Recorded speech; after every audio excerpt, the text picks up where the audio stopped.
perfect vibe. It's finally time to get the '69 Camaro over to the most important part of the build, paint and body.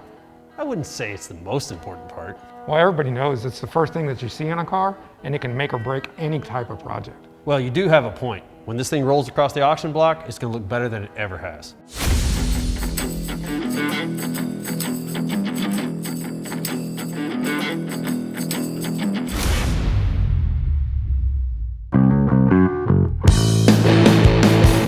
Now that Jason got the car undercoated, motor removed, tranny gone, we took care of all that stuff.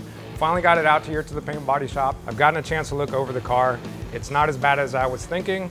I'm actually gonna use some of the foundation that is here. Now, don't get me wrong, the car is not perfect, so I'm gonna address all the flaws that are in the car. Seeing that this car is not a complete restoration, it's actually a resto mod, we'll be using a darker black, doing some tricks of the trade, and actually making it look better than original. With that being said, I'm sure it'll look better than it ever has in its life.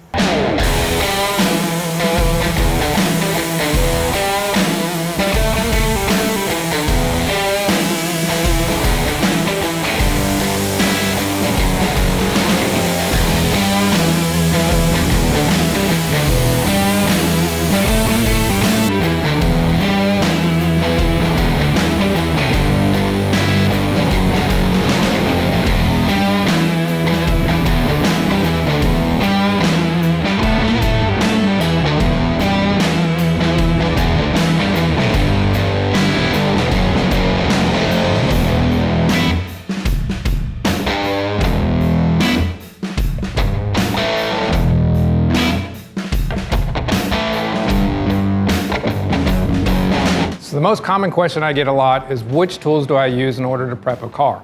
Now, if I'm doing body work, I'll use a hard, rigid block as long as possible. If I'm refurbishing a car, meaning I'm just gonna prep the surface, not doing any body work to it, I'll use a DA, which is way faster. Most of the time I use an interface pad to go along with the DA so I don't dig into the panel. If this works for you, try it out. Let's get these doors off so we can pull the glass and the window felts out.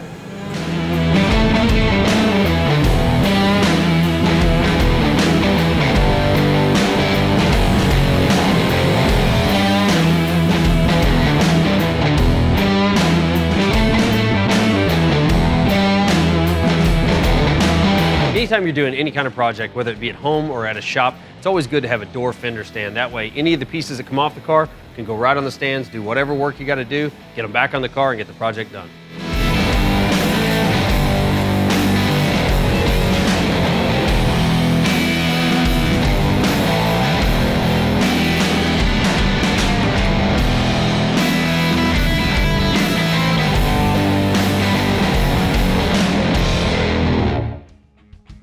The majority of the body work is all done. Now it's time to paint the fenders, the doors, and the underside of the hood.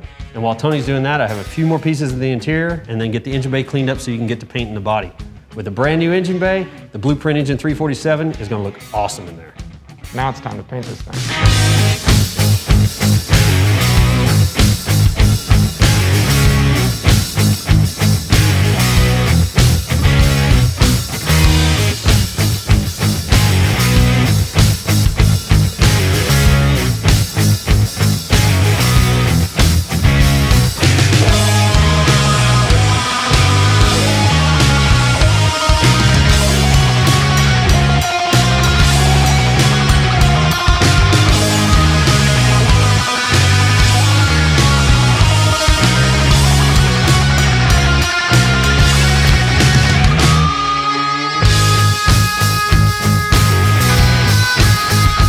We decided to go black with the car. So the most important part about this whole job is gonna be the prep work. If the prep work is not done right, your body work's not straight, well, your paint job could look great, but if you want it to look flawless, the most important part, like I said, get your body work straight and make sure all your prep is good.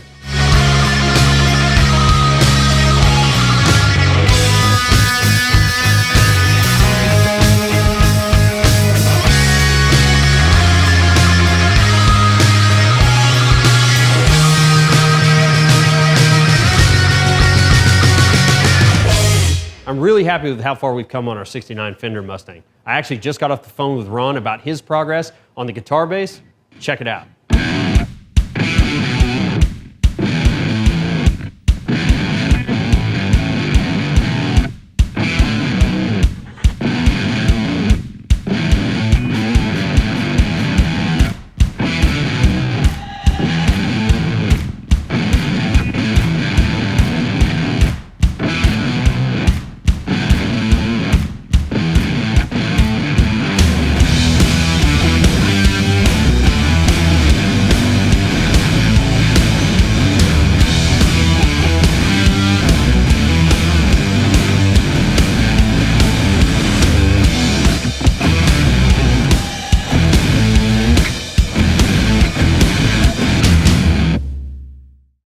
Man, that's shaping up to be one cool guitar. Car's in the paint booth, it's all masked off. It's ready for sealer, 3 coats of base, and 6 coats of clear. Nothing else to do but to do it, right? Let's get to it.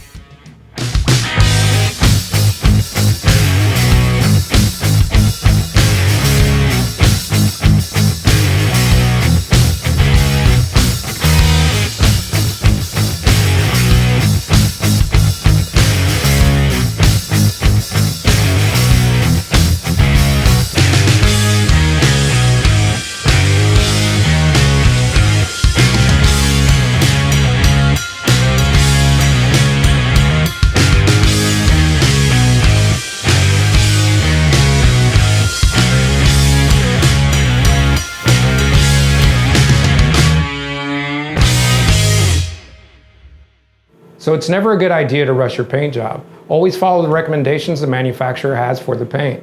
In our case, we're going to do 6 coats of clear coat in order to cut and buff later on down the road. So in between those flash times, I'll wait 30 minutes between each coat as I go forward. Don't forget to follow these rules, and it'll probably save you some headache in the end.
All right, so the last coat of base is on the car. And while we wait for that paint to dry, let's check out what Ron and his guys are up to. I heard they have a pretty badass setup when it comes to painting guitars.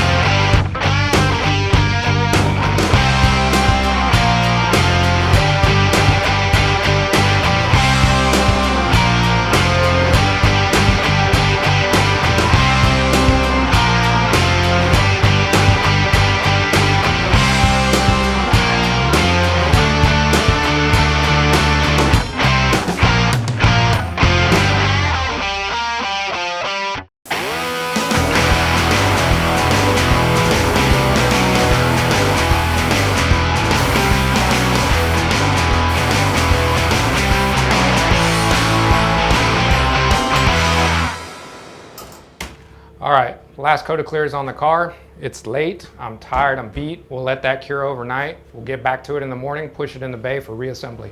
Let's get out of here.